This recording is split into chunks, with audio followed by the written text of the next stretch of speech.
Selamat datang di Total Quality Indonesia.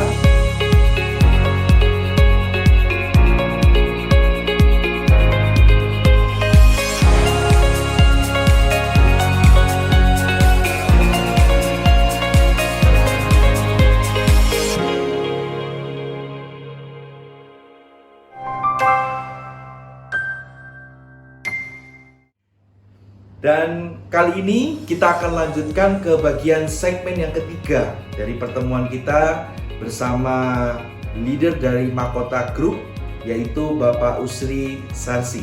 Kita kembali lagi bersama Pak Usri. Pak Usri? Ya, Pak Andre. Ya. Masih setia Pak Usri. Wah, Ya. luar biasa. Pak Usri, kita akan masuk ke bagian yang selanjutnya Pak Usri. Ada berapa hal ini bagi-bagi ilmu ya Pak Usri. Thank you very much. Dan sangat bermanfaat. Pak Usri, ketika setelah IPO, tadi Pak Usri bilang ada manfaat-manfaat, semakin ada pihak yang mengawasi, kemudian secara long term. Tapi apa dampak manfaat yang terbesar yang Pak Usri bisa share sama teman-teman ini Pak, supaya tahu kalau setelah IPO ini loh ada manfaat paling besarnya, advantage-nya ini. Kira-kira yang Pak Usri rasakan secara langsung kali ya di Mahkota Group, apa manfaatnya Pak terbesar? Kalau manfaat kita yang paling kita rasakan itu akses pendanaan ya. Akses pendanaan kita itu lebih terbuka lebar. Kalau yang sebelumnya hanya bank saja, kalau sekarang ini kita banyak bisa terbit MTN, obligasi, betul, dan banyak akses industri yang bisa mendukung kita itu banyak sekali. Dulu kita mau mencari pendanaan itu bank mau lihat dulu, gitu kan? Mau survei dulu, mau apa? Sekarang banyak bank yang mencari kita, gitu. Dulu kita mencari bank kebalik Pak ya. Karena trust-nya itu sudah terbangun dan transparansi sudah ada di web. Kalau kita di web itu semua udah jelas, sudah di OJK sudah terdaftar. Jadi sudah memudahkan dari pihak-pihak yang mau memberikan pendanaan itu sudah nyaman. Jadi ada rating, ada apa segala yang mereka perlukan sudah nggak perlu susah-susah lagi. Dia tinggal buka web kita, sudah selesai. Jadi biasanya kan minta data itu baru dikasih pinjam kan gitu. Kasih modal kerja. Tapi kalau ini nggak usah lagi minta data, udah datanya sudah ada gitu. Karena udah open semua. Kita tahun lalu untung berapa, rugi berapa, di mana kelemahannya, di mana keunggulannya di pembukuan udah nampak semua. Jadi apalagi Pak Usri manfaat yang secara langsung Pak Usri dapatkan setelah? Saya kira selain hal-hal banyak lah yang pajak murah, branding, kita punya Mahkota Group secara free, semua media massa kemudian mengundang saya ke CNBC kemarin itu tanpa biaya. Jadi kita nggak perlu iklan-iklan lagi, itu sudah jalan sendiri gitu. Jadi kita punya image dari Mahkota Group itu sudah cukup bagus di masyarakat gitu. Jadi dalam hal ini saya kira manfaat-manfaat yang kita rasakan ini saya ingin share kepada seluruh perusahaan untuk ayo kita sama-sama untuk go public. Tapi yang saya ingin share di kesempatan ini adalah manfaat kepada banyak orang. Kita punya filosofi kan mensejahterakan seluruh stakeholder. Itu yang kita ingin share di sini, terutama di situasi pandemi sekarang ini ya. Kita melihat pandemi ini kan hampir rata kena dampaknya ya. Hampir 80% daripada semua sektor itu kena. Tinggal sekitar 20%, malah kemarin beritanya cuman katanya yang total nggak kena dampaknya dan yang dapat malah makin maju itu hanya 3,5%. Jadi bayangkan kondisi ini kalau terus kan berbahaya sekali gitu kan, banyak yang di-PHK, banyak yang di-apa.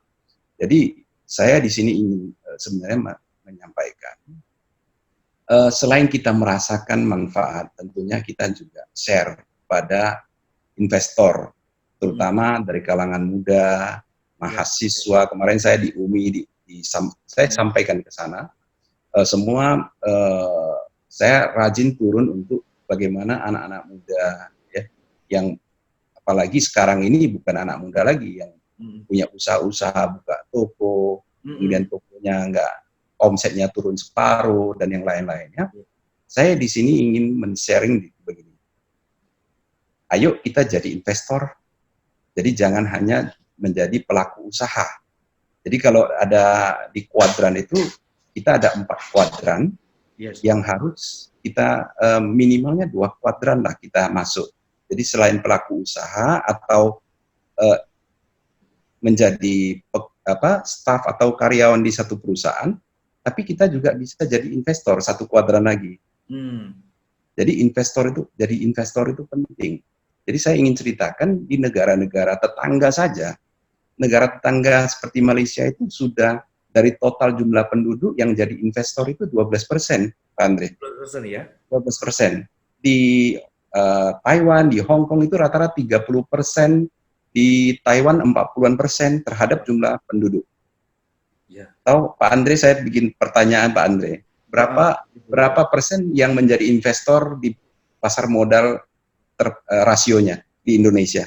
Mungkin Pak Andre nggak tahu ya. Wah, kurang tahu. Mungkin berapa persen? Nah, itu saya kasih tahu Pak Andre ini, nggak sampai 1%, bayangkan. Sampai 1%, Pak ya? Nggak sampai 1%. Jadi 2,4 juta kemarin yang laporan Desember 2019 baru 2,4 juta jadi investor aja. Yang lainnya nggak menjadi investor. Jadi kita udah terlalu jauh dengan negara-negara lain. Jadi kalau negara-negara lain itu bisa makmur, kalau kita mau maju, kita mau makmur, kita harus menjadi investor. Investor itu nggak perlu banyak gede-gede, kita sisihkan aja tabungan kita, yang kita itu kita kan 1 lot sekarang ini sekitar 70 ribu aja. Betul. Pak Andre. Betul. Kita beli 1 lot sudah menjadi bagian daripada pemegang saham satu perusahaan. Dan perusahaan yang kita pilih, saya sarankan itu, kalau kita mau maju lah ya, karena ini juga dari OJK juga, bursa juga bekerja keras untuk supaya semua lapisan masyarakat ayo jadi investor gitu di pasar modal. Karena kita itu bisa menciptakan passive income yang sampai kita pensiun pun, kita nggak kerja pun bisa mendapatkan dividen.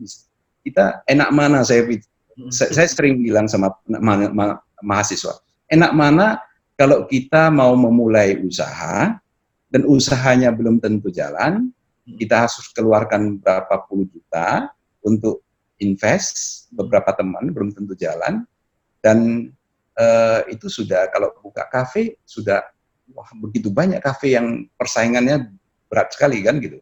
Betul. Daripada perusahaan yang mengajak kita yang sudah memang perusahaan yang sudah berjalan bagus dan menguntungkan. Jadi kalau kita membeli sahamnya, itu ada 2 kemenangan. Satu, daripada capital gain-nya, kenaikan harga saham, yang saya ingin sampaikan saat inilah yang sebenarnya yang paling bagus. Karena saat ini yang semua pihak adalah sahamnya harga yang terendah. Ini yang sudah ada nilai buku lagi. Jadi bayangkan nilai kalau di GoPublic ini itu 10 tahun punya keuntungan yang future-nya itu sudah dibeli sama orang. Kalau sekarang ini nilai bukunya kayak baru start aja kita diberikan satu peluang untuk menjadi investor. Jadi peluang ini waktu yang tepat, Pak ya. Waktu yang tepat. Jadi uangnya jangan simpen aja di tabungan sama deposito. Sayang, uang kita itu kalau inflasi, kita punya uang tambah mengecil, bukan apa. Tapi kalau ini, selain kita kenaikan harga saham nantinya, kita bisa dapatkan dividen lagi tiap tahun, gitu kan? Kita memberikan dividen tahun lalu, sama tahun ini juga kita ada dividen. Jadi itu juga memberikan satu peluang bagi kita semua masyarakat itu. Ayo kita ikutin aja, minimal Malaysia lah. Saya punya visi itu mensosialisasikan ini kalau bisa satu masa Indonesia minimal lah dalam waktu 10 tahun ini bisa 10% aja lah. Kita 10%. menjadi 10% aja lah jadi investor. Itu Wah, itu sudah PR-nya makmur. juga udah besar Pak ya, 10%. Jadi 10% dari rasio penduduk kita, Ya. kalau kita 270 juta penduduk, minimal 27 juta lah jadi investor. Wah, luar Gitu. biasa. Jangan sedikit kali, sekarang cuma 2 jutaan gitu kan. Sayang. Itu yang saya ingin share pada kesempatan ini, mengajak, ayo kita apa, dan kita pilih sektor-sektor yang memang tidak terlalu kena dampak, gitu kan. Memang kalau sektor-sektor yang lain itu bisa bangkit, tapi rasanya agak lama karena ini pandemi ini kan berjalan terus. Ya. Sektor yang mengandalkan jasa, mengandalkan seperti properti kan susah juga sekarang kan. Betul, Jadi kita beberapa sektor rata-rata lah susah sekarang kan. Perhotelan, pariwisata, semua pada susah. Jadi merata semua. Yang saya ingin sampaikan di sini adalah keunggulan kita Indonesia ini apa? Itu yang penting. Keunggulan kita itu sebenarnya ada pada hasil alam kita, yaitu yang berkelanjutan itu bukan mining ya. Mining itu setelah ditambang sudah nggak ada kan, nggak sustainable. Lagi pula sekarang komoditi pertambangan juga sudah turun sekali kan. Betul. Yang bisa kita andalkan itu sebenarnya kekuatan kita itu adalah lahan yang subur. Lahan yang subur di Indonesia. Jadi pertanian, perkebunan, dan itu kita masuk di sektor-sektor ini yang sekarang ini yang paling tidak terlalu berdampak itu sektor ini. Kalau di teknologi, saya kira Indonesia belum, satu masa mungkin teknologinya berkembang. Tapi kita masih jauh dibandingkan dengan Jepang, Korea, atau China sekalipun, itu kan kita masih jauh. So, kita minta bikin handphone aja yang sederhana saja belum bisa kan. Mereka udah 5G gitu. Jadi terlalu jauh kalau teknologi. Itu kita pakai aja lah, kita beli aja gitu. Sambil kita develop SDM kita di generasi yang baru. Manfaat ini saya pikir Pak Usli sangat membuka pikiran kita bahwa dengan IPO ini bukan hanya ke company yang dapatkan perusahaan, tetapi justru membuka peluang untuk orang banyak menjadi investor itu Pak ya. Betul. Dan kalau kita pilih IPO berarti kan banyak kesempatan mereka bisa invest gitu invest kan. Iya. Oke. Pak Usli begini, kalau tadi kita bicara tentang banyak perubahan setelah IPO, ada manfaatnya. Yang paling kerasa Pak di Mahkota Group sendiri, before after-nya apa Pak? Perubahan yang paling signifikan kelihatan dari before IPO, after IPO. Di bagian mananya? Kalau saya lihat semangat kerja dari staf karyawan kita, loyalitasnya sangat bagus sekali. Justru itu mempengaruhi Pak ya? Mempengaruhi. Mereka karena mereka juga menikmati. Kemarin saya sosialisasikan ke anggota, kita kan beri cuma-cuma kemarin kepada seluruh staf dan karyawan. Waktu harga di angka 400, saya udah bilang sama anggota semua, kalian punya tabungan, kalian punya apa? Jangan hanya bekerja di perusahaan dan mendapatkan shareholder share dari perusahaan saja. Kalian punya tabungan, keluarga, apa semua, ayo masuk menjadi investor. Ini saya lihat perusahaan kita akan berkembang terus. Karena seluruh karyawan Mahkota ini sudah investor Pak ya? Betul. Ada satu saya cerita, ada satu yang memang dia bilang, saya sama ibu, saya punya tabungan itu saya belikan 100 juta.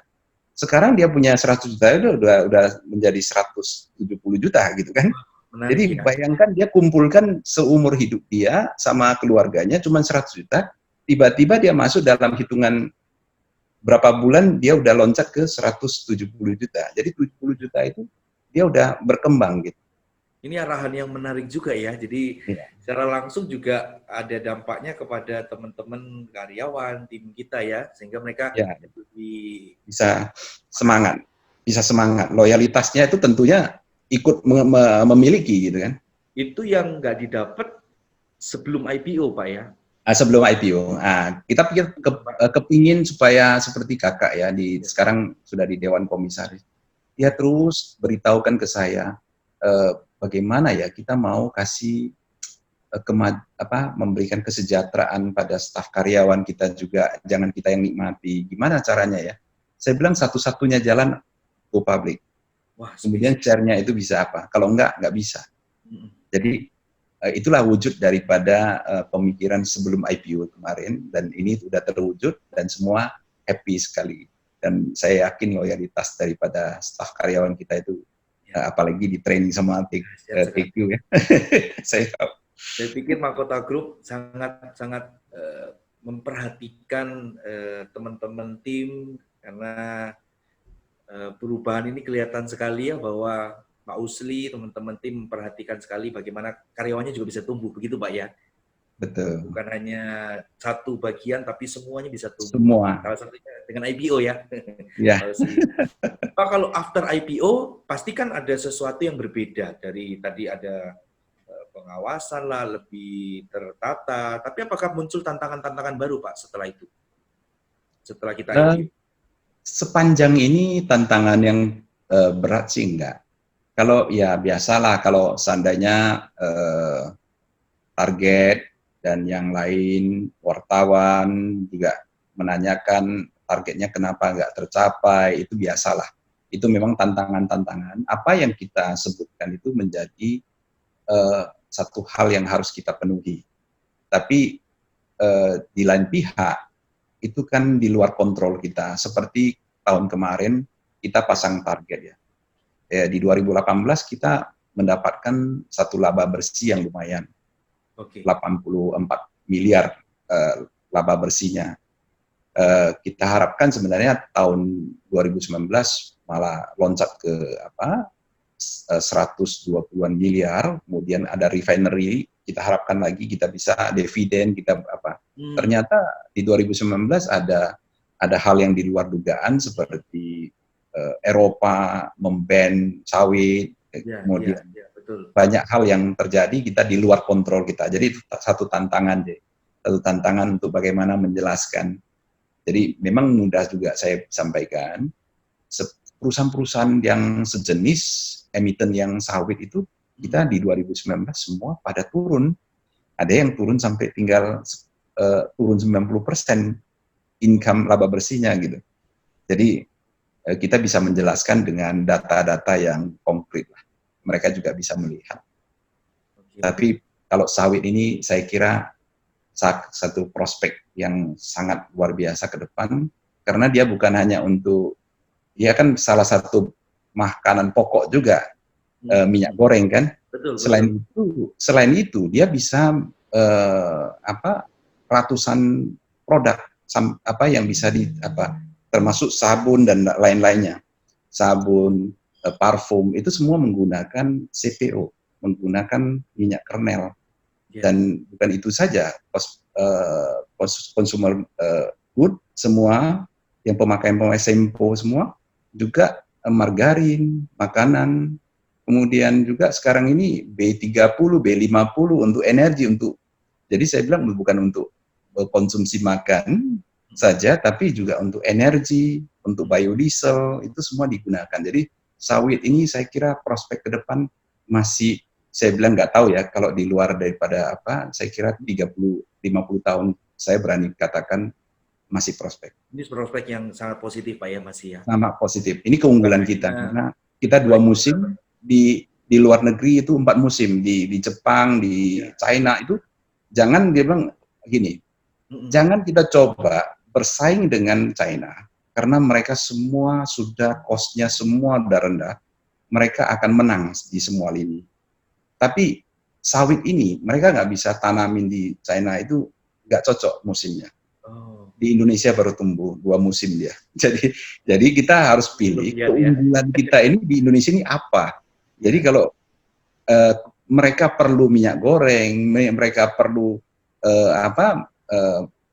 bahan-bahan baku dari kita itulah yang kita harus buat. Jadi bukan hanya 1-2 tahun ke depan, Pak Usli malah berkata 50 tahun, Pak ya. 50 tahun ke depan saya yakin sawit Yakin masih positif ya. masih primadona lah, masih primadona. Kalau kalau Eropa itu kan karena melindungi petani-petani minyak kedelainya ya. Mereka Betul. kan short term ya, 3 bulan panen gitu kan. Kalau kita tanam sepanjang tahun kita bisa panen. Itu mereka bagaimana memprotek petani mereka supaya jangan berdampak ya tentunya pakai sistem eh, kalau nggak bisa bersaing dengan sehat ya dengan segala cara kan gitu Iya, dengan iya. cara-cara yang kurang sehat gitu. Jadi itulah biasa lah kalau di bisnis ini kan biasa. Dan tentunya Pak Usli setelah IPO kan tentu kita ada strategi-strategi berkembang. Usli sudah bilang saya tertarik sekali teman-teman jadi lebih semangat karena mereka sudah tambah status jadi investor, Pak ya. Jadi investor dan Betul. mereka dapat manfaat. Dan setelah mereka berubah, tapi dari teman-teman karyawan kita, culture yang kita punya itu Bapak rasa sangat membantu sekali ya kita setelah IPO ini bergerak lebih cepat ya, Pak Usli. Betul. Inisiatif-inisiatif, inovasi mereka juga berkembang Oke. dan kita ini saya sampai per departemen itu kalian mikirkan apa yang bisa kita lakukan ke depan lebih baik lagi. Ada yang pemikiran, ayo kita buat seperti platform, bagaimana, itu semua berkembang. Saya kira ini sangat bagus sekali setelah IPO ini semua berbeda lah. Ya. Kalau kita bukan nggak ada tambahan dari perusahaan nilai lebih buat kita, itu melemahkan semangat. Tapi kalau ini juga perusahaan saya itu beda. Jadi bergeraknya bersama-sama dan itu memang kita inginkan. Seperti segmen sebelumnya Pak Usli sempat katakan salah satu kekuatan mahkota adalah di orang-orang kita Pak Usli ya. Betul, SDM-nya. Wah luar biasa Pak Usli. Sebelum mengakhiri, mungkin Ya. ada pesan-pesan yang ingin disampaikan dari Pak Usli sebagai as leader ataupun tadi sebagai perusahaan yang menyarankan ke perusahaan yang lainnya. Ada nggak Pak Usli yang mau disampaikan kepada teman-teman yang sedang menyaksikan atau yang mendengarkan ini? Silakan Pak. Ya, seperti yang tadi saya sampaikan, momen pandemi ini ya kita memang prihatin dengan kondisi semua sektor kena, semua bagian kena, tidak pandang siapapun ya. Kita juga harus kerja dari rumah, semua belajar dari rumah semua ya. Tapi saya ingin sampaikan di sini kita harus situasi ini kita harus lihat dari sudut pandang yang lain. Saya ingin beberapa kesempatan saya ingin juga di sini sampaikan adalah kita bukan menjaga sekarang ini kita harus jaga kesehatan. Kesehatan itu nomor satu di segala-galanya. Jadi sehat itu bukan hanya fisik ya. Sehat itu bukan hanya fisik. Secara mental kita harus sehat. Kita harus terus positif, terus mendengarkan, tambah ilmu. Saya banyak sekali saya di rumah ini bisa mendapatkan ilmu-ilmu yang total quality buat acara kemarin saya ikutin, semua saya ikutin untuk menambah wawasan pengetahuan. Jadi punya kesempatan banyak untuk menambahkan hal-hal positif. Jadi sehat secara mental, kemudian sehat secara emosional. Emosional kita itu, emosi kita itu harus sehat. Ada yang udah di rumah saja kesel, menyalahkan ini, menyalahkan itu, stres, khawatir bagaimana ya nanti ya semua bisnis saya nanti saya udah kesulitan cash flow dan ini itu dan itu. Itu membuat kita punya emosi itu nggak stabil, nggak sehat. Kita harus di sini harus saya dari pagi itu bersyukur. Kita hal-hal yang positif kita lihat, yang hal-hal sederhana pun kita bisa buat kita happy. Jadi kuncinya sebenarnya happiness itu kita harus apa. Kemudian secara satu lagi adalah sehat secara spiritual. Jadi spiritual ini yang sangat penting sekali dan ini semua nggak ada bedanya di semua sektor, baik di bisnis, dimanapun kita profesi apapun, spiritual ini penting. Ini yang saya ingin di akhir acara ini saya ingin share. Penting sekali spiritual. Spiritual itu apa? Spiritual itu sebenarnya bagaimana kita bisa mendekatkan diri kita itu sama yang di atas. Itu yang spiritual yang harus kita lakukan adalah banyaklah. Kalau saya pagi-pagi jam 6 gitu kan, saya udah mulai start doa gitu kan. Kita doa, prayer, lakukan doa-doa, kemudian kita dekatkan diri kita itu sama yang Maha Kuasa, kemudian banyak bersyukur. Nggak semua hal yang terjadi ini kita maknai dengan hal-hal positif. Pasti ada sesuatu yang baik di keadaan ini. Yes. Saya di rumah, saya gunakan untuk merenung, apa yang bisa saya lakukan. Saya buat rekaman untuk di-share, saya lagi membuat buku. Semua itu yang bisa kita lakukan di kesempatan ini. Jadi semua kita harus sehat secara spiritual, itu yang sangat nomor satu. Jadi itu yang mempengaruhi semua. Jadi kita intuisi kita dan apa itu happiness dan rasa damai itu terjadi sendiri nanti. Jadi kita nggak perlu dengan segala kondisi kita bisa tenang, bisa damai, bisa happy. Itu saja yang ingin saya penutup, yang ingin saya sharingkan, Pak Andre. Terima kasih. Thank you. Wah, luar biasa. Kalau lihat Pak Usli mulai tadi wajahnya happy terus. Ternyata kuncinya di situ ya. Benar. Kalau kita susah pun kita harus cepat balik. Kita udah ada agak marah pun cepat kita balik. Jatuh bagaimana lagi Pak ya? Iya, gitu. Yang saya tangkap sungguh menginspirasi bagaimana kalau tadi kita melihat cerita dari Pak Usli menghadapi kondisi-kondisi ini, maka kuncinya justru yang pertama adalah di orang itu sendiri, Pak ya. Iya. Manusia itu sendiri. Manusia itu sendiri. Kondisi boleh bilang apapun, tetapi keputusan itu tergantung dari kita. Dari diri kita. Makanya yang paling penting eksternal. Yang eksternal itu kadang-kadang nggak bisa kita kontrol, tapi internal itu bisa. Yang bisa dikontrol yang dari dalam diri, Pak. Dari internal. Ya. Luar biasa. Thank you Pak Usli sudah berbagi dengan Total Quality di acara kami Business Academy Success Talk. Semoga next time kita bisa berbincang-bincang kembali, banyak dapat ilmu dari Pak Usli. Wah, thank you very much. Akan diundang. Terima kasih. Dan salam sukses untuk teman-teman Mahkota Group Pak Usli. Terima kasih Pak Andre. Terima kasih juga Pak Andre ya. Ya. Terima kasih. Dari Total Quality. Salam sukses dan salam sehat. Thank you. Oke. Nah, teman-teman sekalian, hari ini kita sudah belajar banyak hal dari segmen yang ketiga bersama narasumber kita yang sangat luar biasa, itu Bapak Usli Sarsi dari Mahkota Group. Tentunya tidak hanya sampai sini, ada episode-episode berikutnya dari acara kita Success Talk. Tetap nantikan acara dari Total Quality Business Academy kita, karena akan banyak ilmu-ilmu lainnya, pengalaman-pengalaman lainnya yang akan Anda dapatkan. Hari ini kita mendapatkan kesimpulan bahwa mungkin ada banyak perubahan, ada banyak tantangan di depan, ada banyak hal yang kita hadapi tidak sesuai dengan keinginan. Kita nggak bisa kontrol, tetapi ada satu hal yang bisa kita kontrol, kita bisa bangun saat ini, yaitu diri kita sendiri. Mulai dari Anda, mulai dari saya, kita bangun diri kita lebih positif, sehingga kita nantinya siap dengan apapun tantangannya. Dan bagi semua perusahaan-perusahaan, kita juga mendapatkan wawasan tadi bahwa IPO atau menjadi perusahaan terbuka itu sesuatu yang baik. Memang ada challenge, tidak mudah, tetapi dengan teamwork yang luar biasa kita bisa hadapi tantangan itu. Hari ini sekian dari acara kami Business Academy Success Talk. Semoga Anda mendapatkan manfaat luar biasa. Jangan lupa sekali lagi Anda bisa follow sosial media Total Quality, dari ada YouTube ini channel, kemudian ada Instagram, Facebook dan lain sebagainya, supaya Anda tidak kelewatan informasi-informasi selanjutnya. Sekian dari kami. Semoga selalu semangat dan salam sukses.